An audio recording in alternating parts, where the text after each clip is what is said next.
Life can leave you raw, drained, or carrying more than your heart can hold. Herbal rituals for women's healing aren't gentle fluff, they're deliberate acts of reclamation. They're rooted in the earth and designed to restore your strength, clarity, and inner fire. In a world where differences are often discouraged and divisive, I think there's a lot of feelings of isolation, disconnection, and inferiority that can often creep into us. I believe that, however uncomfortable this is, it's a necessary part of the journey. It's also a clear invitation to find ways to circle back around to ourselves again. And connecting with plants as living participants of our world is like one of the most profound ways to reawaken our inner knowing, whilst recognising that we often have more support than we might initially realise. So herbal rituals work on multiple levels, some visible and some more subtle. There's like the sensory level, so like the warmth of a steaming herbal infusion or the scent of like a rose and frankincense infused oil.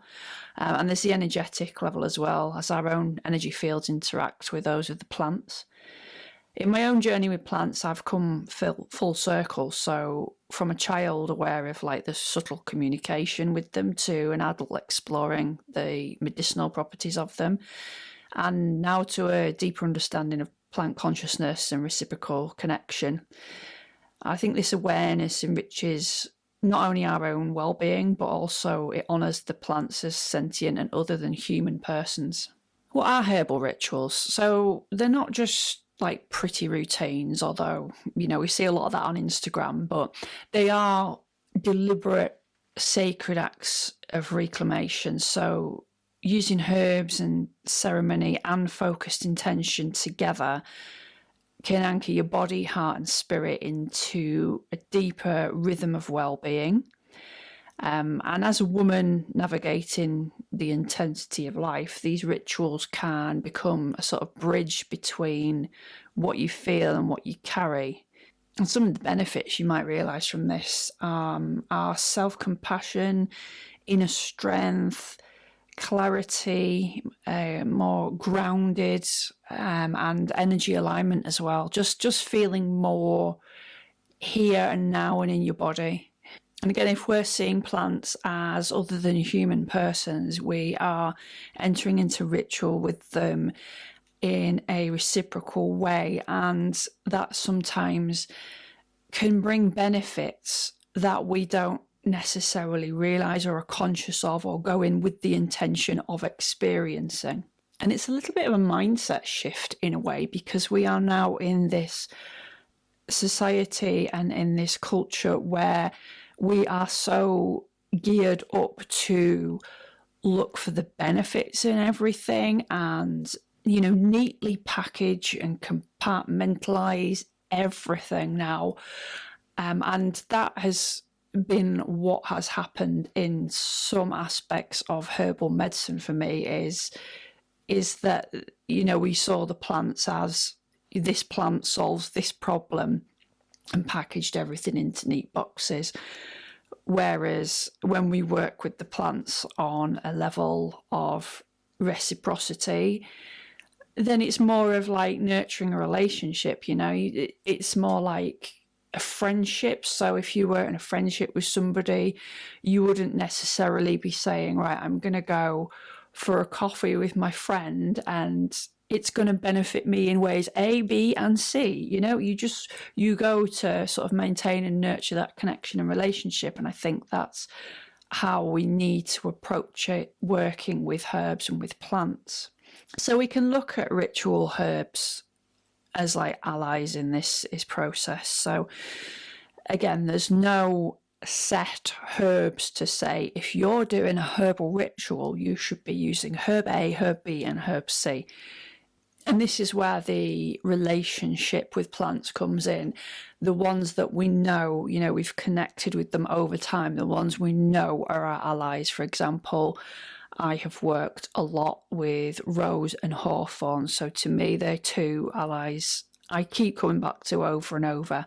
So there is no cut and paste set answer for which herbs you should be using, but I can list a few that might that naturally have correspondences with maybe emotional healing and the heart as well, which is a particular focus area of mine.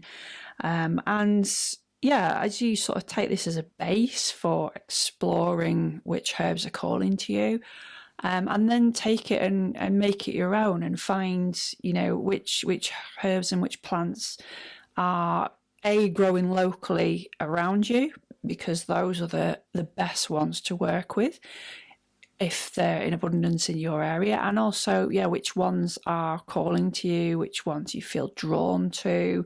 As I said, a couple of herbs that I work with are rose, particularly wild rose, rather than some of the more cultivated varieties of rose that we've got growing nowadays. So I work with the wild rose or the dog rose, and also hawthorn, which in my area where I live, there is tons of hawthorn, and at the moment we are having, I think, a mast year for berries, and there is the hawthorns are absolutely chock-a-full with berries. So those are my two that I work with.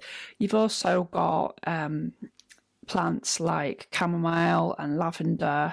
So as I say, when you work with them more, they can become real allies, especially like in the deep work of the heart, helping you like confront, release and transform what it is that's weighing you down, whether that's grief, anxiety, anger. So we know that some herbs such as hawthorn on a physical level can support our hearts because we have like the clinical evidence to support that. But it's just, they can work on so much more than the physical level as well, with supporting our heart and strength. And that multiplies as well, to me, through the act of ritual. So we can work with the plants, the simplest level of working with a plant, for example, would be like just having a part of the plant and holding it, perhaps holding it and breathing with it and meditating with it, or just having some quiet time. When we take that plant into a ritualistic setting, or just do a simple small ritual, then that almost magnifies the capacity of the plant to give to us. If we learn more about doing rituals and about reciprocity and connecting with the plant and the act of giving and receiving, then we can find with practice and with intentional relationship, we can open up those channels a little bit more of what we can receive. And really the best rituals are like the ones that seemingly seem quite simple. So it doesn't have to be like elaborate, and you don't need loads of stuff and tools, and you can do things really simple, even like just breathing with the plant. But the act of actually doing the ritual is something that has been practiced by generations of our ancestors. They'd work with plants in really simple rituals as well, often simple ones, sometimes more elaborate ones, but they did that ritualistic way of approaching communication with the plant. And as that's been repeated over the generations, it's almost like a kind of knowing within our own bones, and we sort of unlock, if you like, that ancestral knowing of how to really connect with the plant and receive healing and insight from it. So whilst on the surface, like doing a ritual can seem really strange in the beginning, it can ultimately help connect us to ourselves so much more and actually kind of remember who we are in a way. So let's talk a little bit about rituals themselves. Again, there's so many different layers of ritual, from the simple to the elaborate and complex. And in this post, I just wanted to talk about the main sort of 3 ways that are just really simple to get started with, because, if we make it too complicated too soon, things get overwhelming, and then we tend not to do them again or not to repeat them. Whereas things that are a little bit simpler and don't seem so overwhelming and don't take too much time as well, because we have such busy lives now, they're things then that we're more likely to say, okay, that worked well, or that didn't take too long, and be able to repeat that again and make it slowly into a habit. And that's where the change is. That's where the insights happen, when we can make things into a habit and really practice them over time. So let's talk about the 3 ways we can use herbs in rituals. So firstly, herbal tea. This sounds so simple, and it is. It's literally brewing a cup of herbal tea. So brewing a cup of tea can become like a quiet act of power in a way. If you choose a blend with emotional healing herbs, like we've mentioned, so chamomile, rose, lavender, just something that speaks to you. And if this is the first time you're doing it, it might be whatever you have on hand. Again, if you just buy some herbal tea bags, if you haven't got access to anything in your garden or it's the wrong time of year, you can just buy herbal tea bags or loose herbs online.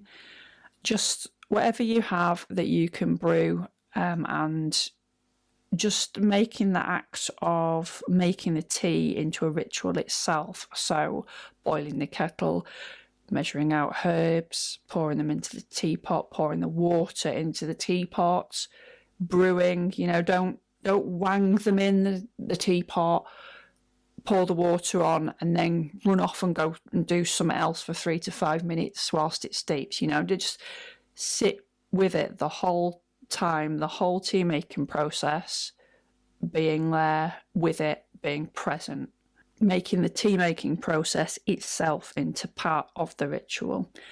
And then when you've poured it and it's able to be drunk, then just letting the steam rise from the tea, taking a few deep breaths. If you have an intention for this ritual, then setting it then, and just slowly drinking the tea. Again, don't chug it all back in one go and move on to the next thing. It's as it's a ritual, we drink the tea slowly and sip it, and just letting it sink in, the warmth. And as you drink the tea, you can feel it going down, but then where do you feel it's going in your body? Do you feel like the energy of that plant in that tea is going to a particular place in your body? Do you get any physical sensations from that, like a heat or a tingling or any kind of feeling? Next one is herbal baths and soaks. So a ritual bath with herbs is a bit more than just relaxation, and that's like a nice benefit or a nice side effect, but it can be like a ceremony of release in the water, using the water as a release. So you might like scatter some rose petals in, or you can make like a little bath bag. If you get like a little piece of cheesecloth or muslin and put in like a handful of oats and some dried chamomile and lavender and tie it up, you can then tie that little bag onto like the bath taps and then turn the tap on and run your bath, and then the water will all go through the bath bag, and it makes the bath water really nice and milky. And that's also really good if you have like eczema or kids with chicken pox or something like that. It can really be skin soothing. So adding something to the bath like those, and then as you get into the bath, just having that kind of ritualistic mindset in that you're then breathing into like the places that hold tension or grief, and just holding that intention to maybe release anything that no longer serves into the water, drawing out what you don't need anymore and releasing, and then grounding yourself at the same time. And then as you let the water out at the end, you can kind of imagine all of that stuff that you've released going down the plug hole. And the last one is herbal anointing and smudging. So for this, herbal oils can be used for anointing pulse points or your heart center. So a really good one for this is when you have the little roller balls that are full of either essential oils, which are diluted in carrier oil, or just infused herbal oil. And you can use those little roller balls on your pulse points, just to, you get a nice little bit of scent as well. And there's the deeper aspect when you think about it going and being absorbed through your skin and into your physical body. Smudging involves having dried herbs and using them to cleanse the space by burning them and letting the smoke clear the space, or you can kind of smoke around your body or your home, and it helps to clear the energy and set intentions and reconnect. You know, if you're doing it around your body, reconnect with your own presence. I think the most common one we think of is sage. Again, there are multiple discussions online and about whether it's ethical to use sage, and whether, saying this as a white British woman, whether it's culturally appropriate to use white sage to do so. For me, I use sage if I've grown it in my garden, which I do grow it in my garden. So if I've grown and dried some, I will use it to smudge. I also use things like dried lavender as well, or other herbs. And I also use dried herbs in an incense blend. So I use like an old school incense burner with charcoal discs rather than incense sticks.